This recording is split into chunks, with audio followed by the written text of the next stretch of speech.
Good evening. Good morning. Sorry.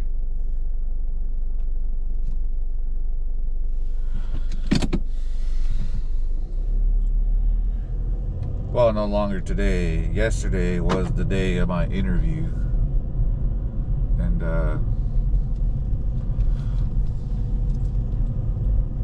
it went pretty good. I was actually impressed that I reverted to my training of de-escalating. Because at the casino they give you a lot of yearly training on how to de-escalate, how to identify drunkenness, and how to deal with it. And most training will tell you just speak in a monotone manner and kindly remind them that they're on private property. And the reason for your action is because the owners of the private property have instructed you to do so when guests exhibit certain mannerisms. So, yeah, they really liked it. They ate it up. Like I said, I just remember from all the training, from the de-escalation, because I was an unarmed security guard at that school district first, before I did other stuff. And so I went through 2 training de-escalation courses. And the schools were actually all upset, like, oh, why are they taking them all away? They're taking them away, and they shouldn't get paid. It was so funny hearing principals trying to tell a director of security that we are still going to get paid regardless of what they say. It was great, man. That's the only time I've ever seen a director tell leadership to just chill out. Like, we're gonna get paid, and there's nothing they can do about it. And he said, and also he informed all those principals that he had spoken to their directors, who have also approved it. So, but yeah, it was great. But no, yeah, so I did it, and it was funny. The guy started swearing at me. I gave him a look like, the fuck. I gave him like, the fuck's wrong with you? It was like, it's an interview. I need to chill out. But he said he liked the fact that I did that, and then I realized what was going on. Like, he said other people will just start laughing. I'm like, sometimes people have never been in that situation. But I have been in those situations, so I know. That's why I kind of caught myself. Like, well, good. At least they're giving me a real time scenario. And he acted out in something he did see happen at their store, because the dispensary, literally to the left, is a bar and grill within the same complex, and then because there's a lot of complexes within that little corner, and then right in front of it is another bar. So I was like, wow. So he just explained that's what happened one day there. And so I just thought, I was like, from what you presented, that's the way I would react. And he's like, no, good. He's like, now what if I told you that we have a security camera? I was like, well, in that case, I would inform him, like, you can act however you like. We have a security system, and if I have to call the police, I will call the police, because the first thing the police are going to ask is, do you have evidence of what you're talking about? I was like, yeah, right here. And all you have to do is use visual cues pointing at the camera, and then you just need to reiterate it to the police officer, and then they put it in their report. Because their job is the same thing as what I'm trying to get hired for, is observe and report. So yeah, no, he said he really liked that I knew what to do afterwards. It's like, yeah, I was like, if people want to push me around, if people want to try to get physical, I was like, yeah, it's like, I may try to hurt them outside. It's like, but I'm not gonna do the physical manner. I'm not gonna do it the same manner they did to me. I'll look at them kindly and say, are you done? Can we go outside and speak? They're like, geez, like, I'm not here to fight you. I'm here to maintain order. You're scared of the employees. So like, oh, well, of course I gotta do something. That's what I was hired to do. So yeah, I just told them, like, no, I'm a deterrent. I understand, I'm a deterrent. I'm just there to let people double think. So anywho, yeah, it went pretty good. So So they were just really busy. So everyone kind of just flaked. Even the general manager, she's like, it's like I gotta go to the front for something. And she looked really concerned. So I was like, oh, okay, no problem. So.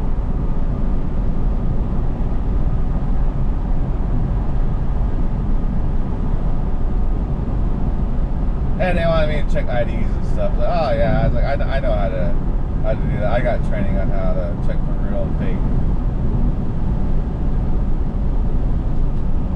Same thing at the casino.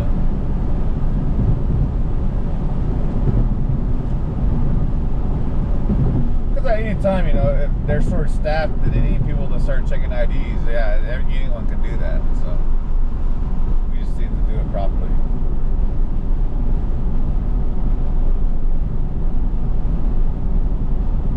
Man, that was this far north, huh? Yeah, I went pretty far north. I started earlier and I forgot to turn on the work as you pay hour. So I was like, yeah, if you don't know DoorDash, they lie to turn on the work as you pay. They will literally pay you the hourly, whatever rate they show you.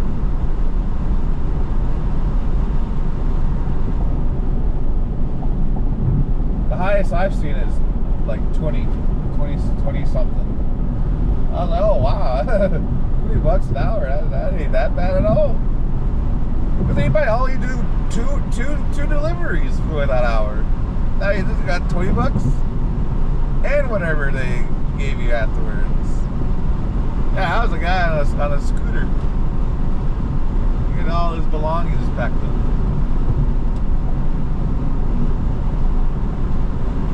Alright, see how the road is now? This is how the road's supposed to be. I was wondering what was going on. Yeah, it was because of the last spur moments of people's enthusiasm for legal racing. That's all it is. There's legal racing and illegal racing. So you get caught, you don't get caught. I ain't going to praise it. Let the legal system do it. I don't want to talk about that stuff because legal stuff puts me to bed. It's like reading Army training manuals. Woo!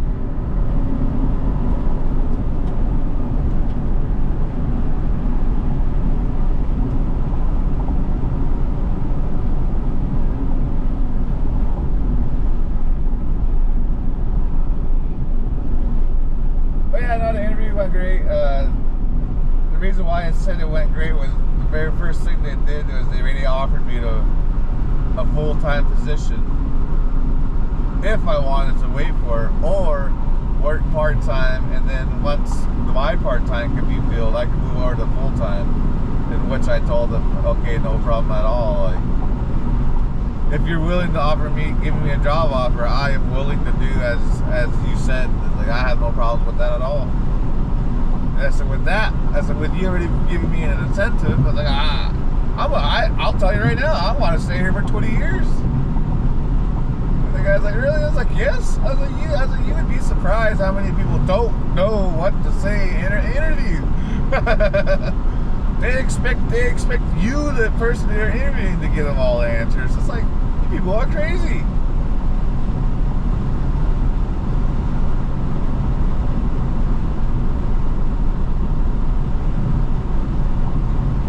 Like they went to the casino all night and decided to go to bed 2 hours before they had to wake up.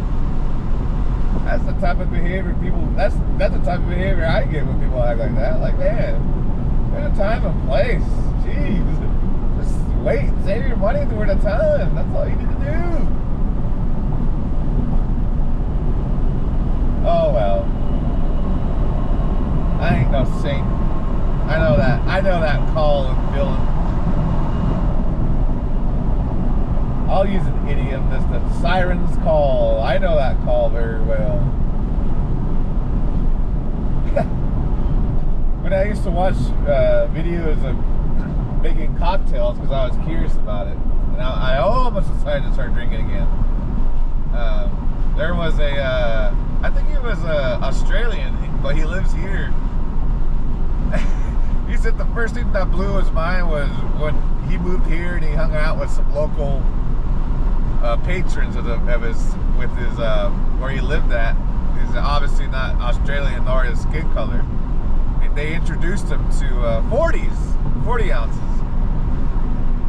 And he said once he saw that, his mind was blown. He was like, man, he's like, there is no point in buying anything else. So, ever since then, he calls, oh, there's that car again. I saw it, I have it on video. The same one around the same time. Dang, that's crazy. And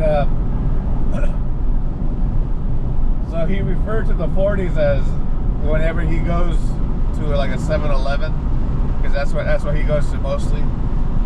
He refers to them as the sirens of the 7-Eleven. Because strong alcohol, good price, a large amount. I mean, I'm telling you, if you think you're tough, try drinking 2 40s, and then tell me if you remember finishing your second 40.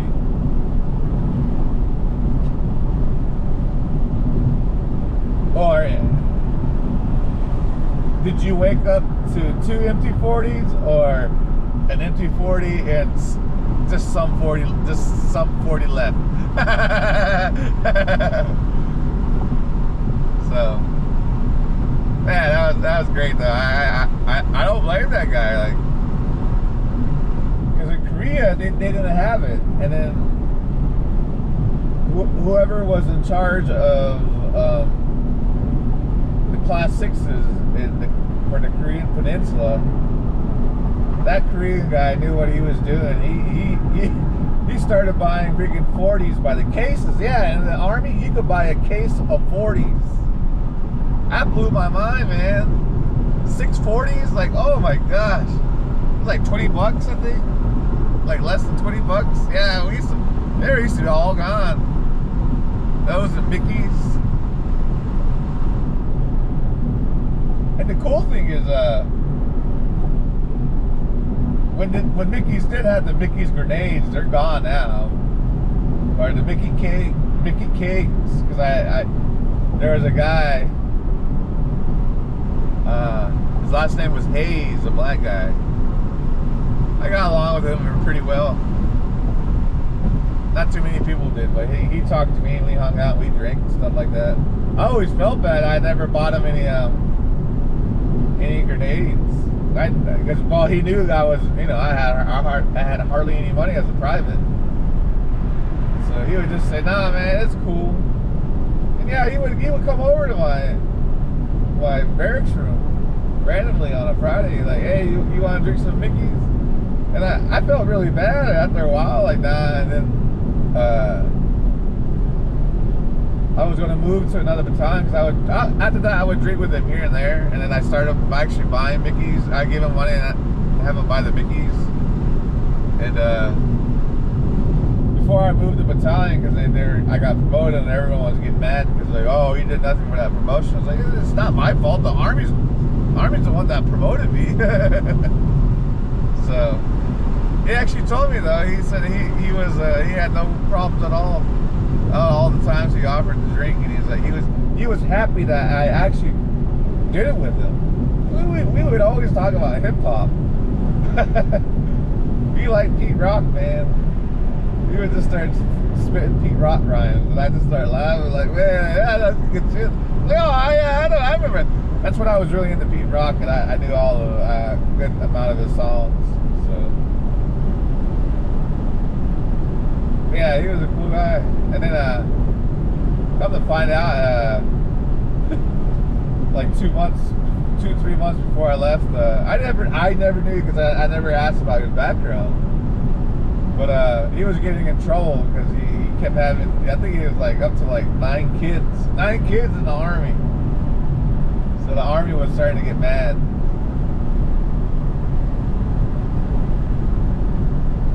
And then So yeah, so I was like, oh no, that's when I felt really bad. Like dang, but he told me he didn't mind at all. So I was like, oh, that's cool.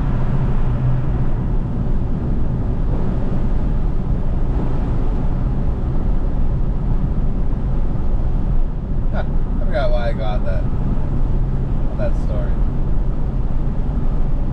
But no, that was a good time. That was my first unit in the active army. He was a cool guy. I kept screwing up the names, Scott and Hayes. There was another guy, his name was Scott, and they were both cooks. They were roommates. So I gotta get gas.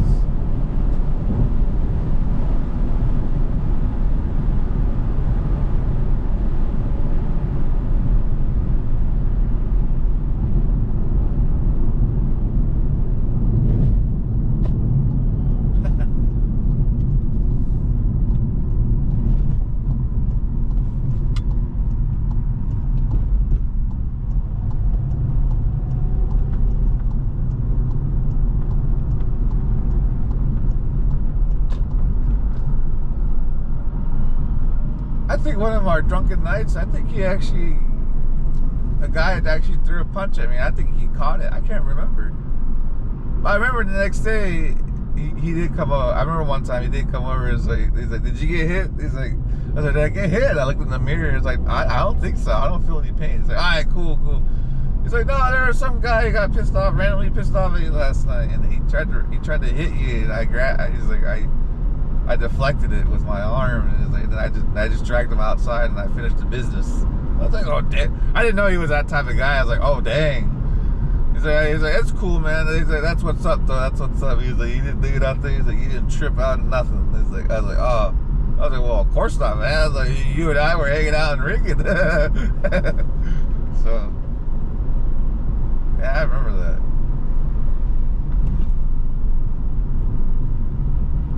Times. It was all going on in Korea, near the base. And that's when I kind of started realizing, like, you know what, maybe I should start hanging out with the Korean people, not my co-workers. I need to get some gas. Here's a great place. I'll talk to y'all later.